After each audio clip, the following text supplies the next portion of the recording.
अब मैं आपको पढ़ाऊँगा सेक्शन 76।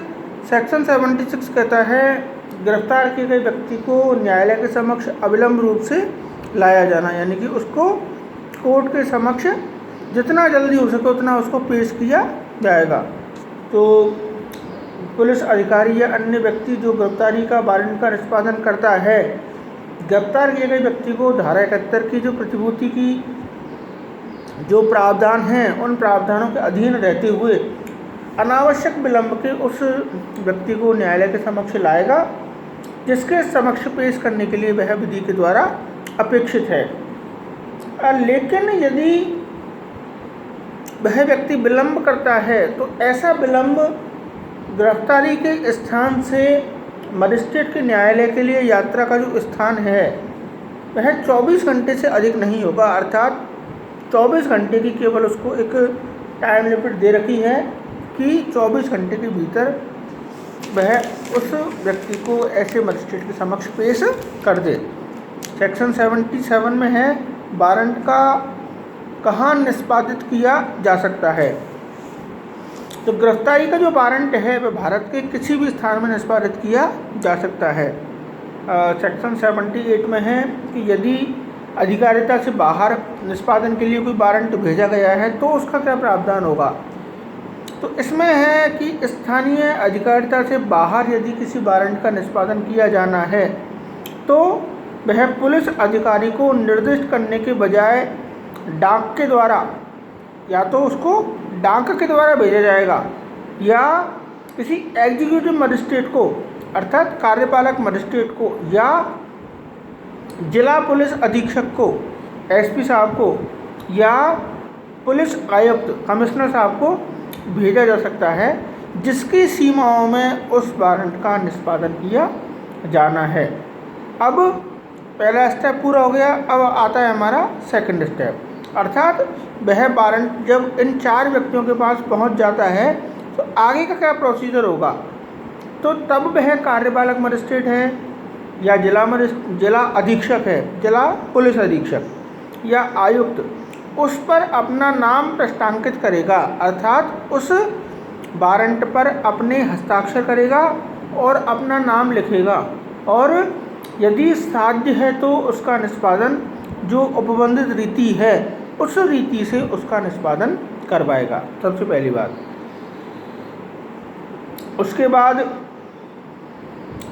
वारंट जारी करने वाला न्यायालय गिरफ्तार किए जाने वाले व्यक्ति के विरुद्ध जो जानकारी है उस जानकारी का सार, यानी कि किस प्रकार का यह ऑफेंस करने वाला व्यक्ति है, किस प्रकार का इसका परिवेश था, क्या यह हार्डकोर क्रिमिनल है, क्या इसकी अदर पार्टिकुलरीज हैं जिनसे हम इसको टेस्ट कर सकते हैं, इन सब चीज़ों को एक करक्स बना करके, एक सार बना करके विद डॉक्यूमेंट्स यानी कि दस्तावेजों के साथ सेक्शन 81 के अधीन कार्रवाई करने वाले न्यायालय को भेजेगा, जिससे कि वह एम्पावर्ड हो सके कि ऐसे व्यक्ति की गिरफ्तारी के पश्चात तुरंत बेल करनी है कि नहीं करनी है, अर्थात उसकी जमानत मंजूर की जाए या नहीं की जाए।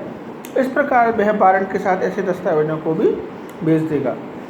सेक्शन 79 के अंतर्गत है अधिकारिता से बाहर निष्पादन के लिए पुलिस अधिकारी को निर्दिष्ट वारंट, यानी जब पुलिस अधिकारी को निर्दिष्ट वारंट का निष्पादन उसको जारी करने वाले न्यायालय की स्थानीयता से बाहर किया जाना है तो यह कार्यपालक मजिस्ट्रेट के पास या उस भारसाधक अधिकारी के से अनिम्न पंक्ति के अधिकारी के पास जिसकी स्थानीय अधिकारिता के भीतर ऐसा निष्पादन किया जाना है वारंट का, उस वारंट को ले जाया जाएगा। यानी कि यह सेक्शन 78 में जब हम उस वारंट को भेज देते हैं, आगे का जो प्रोसीजर है वो सेक्शन 79 से कंटिन्यू कर रखा है। ऐसा मजिस्ट्रेट है या ऐसा पुलिस अधिकारी है, अब पर उसको अपना नाम उस पर प्रस्तावित कर देगा और निष्पादन करने में उसकी सहायता करेगा। इसके बाद यह विश्वास करने का कारण है कि किसी मजिस्ट्रेट की या पुलिस अधिकारी की स्थानीय अधिकारिता के अंदर जैसे जिस वारंट का निष्पादन किया जाना है, यदि ऐसा पुलिस अधिकारी ये जज मजिस्ट्रेट उसका प्रस्तांकन यदि हमने लिया तो हो सकता है समय ज़्यादा हो जाए और वारंट का निष्पादन नहीं हो, तो उसका निष्पादन बिना ऐसे पृष्ठांकन के भी किया जा सकता है। यानी कि यह एक इसमें कंडीशनल जो प्रेसिडेंट कहते हैं, जिसको हम पूर्ववर्ती शर्त, वह पूर्ववर्ती शर्त इसमें नहीं है। यानी वारंट पर मैक्सिमम कोशिश की जाए कि उस पुलिस अधीक्षक के, उस पुलिस आयुक्त के या उस जिला जो मजिस्ट्रेट है उसके साइन हो, एग्जीक्यूटिव मजिस्ट्रेट के साइन हो। लेकिन हो सकता है कि आपके पास वारंट आए और आप उसका निष्पादन कराने में इमीडिएट सक्षम हो, तो ऐसा पृष्ठांकन आवश्यक नहीं है, क्योंकि मेन ऑब्जेक्ट हमारे व्यक्ति को गिरफ्तार करना है। तो अब अगर हम उसको पृष्ठांकित नहीं भी करवा पाते हैं, लेकिन उस ऑफेंडर को पकड़ लेते हैं, तो हमारा जो काम था वो तो हो गया। तो ये ज़्यादा अधिक इम्पोर्टेंट है। सेक्शन 80 के अंतर्गत जिस व्यक्ति के विरुद्ध वारंट जारी किया गया है वह व्यक्ति गिरफ्तार हो जाता है, तो क्या प्रोसीजर अपनाई जाती है। उस प्रोसीजर के बारे में है कि जब गिरफ्तारी का वारंट निष्पादन जिले से बाहर किया जाता है और गिरफ्तार किए गए व्यक्ति को उस दिशा के सिवाय जिसमें वह गिरफ्तारी के स्थान से 30 किलोमीटर के अंदर है, यानी कि 30 किलोमीटर से बाहर जैसे कि मामला पहुंचता है स्थानीय अधिकारिता से बाहर के मजिस्ट्रेट से, तो सेक्शन 71 के अधीन प्रतिभूति लिए जाने के लिए वह जिला मजिस्ट्रेट ऐसे पुलिस अधीक्षक को या आयुक्त के समक्ष उसको ले जाया जाएगा। 30 किलोमीटर से अधिक का अगर मामला आता है, तो 30 किलोमीटर तक अगर मामला आता है तो उसी मजिस्ट्रेट के पास ले जाया जाएगा जिसने कि ऐसा वारंट जारी किया था। यानी कि शॉर्ट फॉर्म में आपको समझाता हूँ। जैसे कि अपने प्रतापगढ़ से जो नीमच है, नीमच एमपी में आता है, प्रतापगढ़ राजस्थान में आता है। राजस्थान के प्रतापगढ़ से कोई वारंट निष्पादन करने के लिए नीमच भेजा गया। अब हो सकता है नीमच की दूरी 29 किलोमीटर हो, तो ऐसी स्थिति में हम अभियुक्त को गिरफ्तार करने के बाद में प्रतापगढ़ के मजिस्ट्रेट के सामने ही पेश करेंगे। लेकिन अगर नीमच की दूरी 31 किलोमीटर है तो हम उसको नीमच में पेश कर देंगे। क्यों? क्योंकि 30 किलोमीटर से अधिक होने पर उसी व्यक्ति के पास भेजा जाए। इसके पीछे रीज़न क्या है? ये कोई मैंडेटरी नहीं है कि आप 31 किलोमीटर का है तो तुरंत उसके समक्ष पेश करो, ऐसा आवश्यक नहीं है।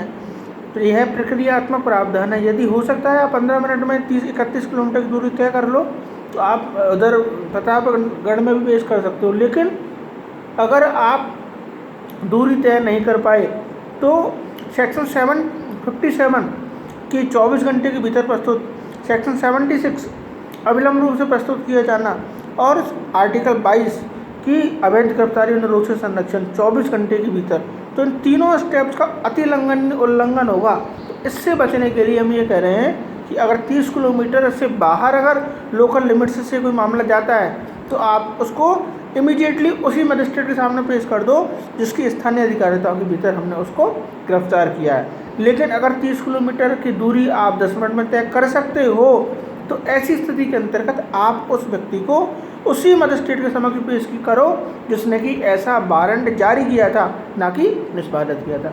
तो ये कंसेप्ट वाली बात है। तो कुल मिलाकर के मिसकैरेज ऑफ जस्टिस नहीं हो, न्याय का हनन नहीं हो, अपराधियों की तुरंत गिरफ्तारी हो और प्रक्रियात्मक जो प्रावधान हैं उन प्रावधानों की अनुपालना भी सुनिश्चित हो। ऐसा करने के लिए हमारे सेक्शंस में अलग अलग तरह के प्रोविजंस किए गए हैं, लेकिन ये कोई हार्ड एंड फास्ट रूल नहीं है। सेक्शन 81 के अंतर्गत है उससे मजिस्ट्रेट द्वारा प्रक्रिया जिसके समक्ष ऐसा गिरफ्तार किया गया व्यक्ति लाया जाता है। यानी कि अब हम बात कर रहे हैं किसी अदर स्टेट के मजिस्ट्रेट के समक्ष पेश होने वाले व्यक्ति के बारे में। तो यदि गिरफ्तार किया गया व्यक्ति वही प्रतीत होता है जो वारंट जारी करने वाले न्यायालय के द्वारा आशयित है, तो ऐसा कार्यपालक मजिस्ट्रेट, जिला पुलिस अधीक्षक या पुलिस आयुक्त उसको उस न्यायालय के पास उसको अभिरक्षा में भेजने का आदेश दे देगा। यानी कि उसको वापस से उसी कोर्ट के लिए भेज देगा कि साहब इसके कस्टडी का जो ऑर्डर है वो आप करो। अगर प्रतिभूति वाला मामला है, जमानती मामला है, तो वह प्रतिभूति ले लेगा और वारंट पर एक यह लिख देगा कि मैंने इस व्यक्ति की प्रतिभूति ले ली है, इससे बॉन्ड भरवा लिए हैं, बंद पत्र से निष्पादित कर दिया है और आपको यह इतने दिन की अवधि के अंतर्गत आपकी कोर्ट में पेश हो जाएगा, ऐसा इसने अपना स्टेटमेंट दिया है। तो ऐसी स्थिति के अंतर्गत वह अपनी प्रोसीडिंग कर सकता है। लेकिन अपराध अजमानत ये है और सेक्शन 437 के उपबंधों के अधीन रहते हुए सीजेएम के लिए, मुख्य न्यायिक मजिस्ट्रेट के लिए या उस जिले में जिसमें गिरफ्तारी की गई है सेशन न्यायाधीश के लिए जानकारी पर विचार करने के पश्चात उसको छोड़ देना विधिपूर्ण होगा। यानी कि अजमानती मामलों में सीजेएम साहब या डिस्ट्रिक्ट जज साहब जो सेशन जज साहब हैं उनके पास मामला भेजा जाएगा और उसके बाद में वो पृष्ठांकन सहित उस वारंट को लौटाएंगे। तो प्रक्रियात्मक प्रावधान है। अपनी कंसेप्ट वाली बात यही है कि अगर 71 के अधीन अगर प्रतिभूति ले ली जानी है तो ऐसी प्रतिभूति लेकर के उस व्यक्ति को छोड़ दिया जाएगा। इसके अलावा है इस धारा की कोई बात पुलिस अधिकारी को सेक्शन 71 से अधीन प्रतिभूति लेने से रोकने वाली नहीं समझी जाएगी। यानी कि सेक्शन 71 में जो प्रतिभूति का प्रावधान है उस प्रतिभूति को ऐसा अधिकारी या ऐसा मजिस्ट्रेट ले सकता है। आपको आगे की कक्षा में मैं उद्घोषणा और कुर्की के बारे में पढ़ाऊँगा।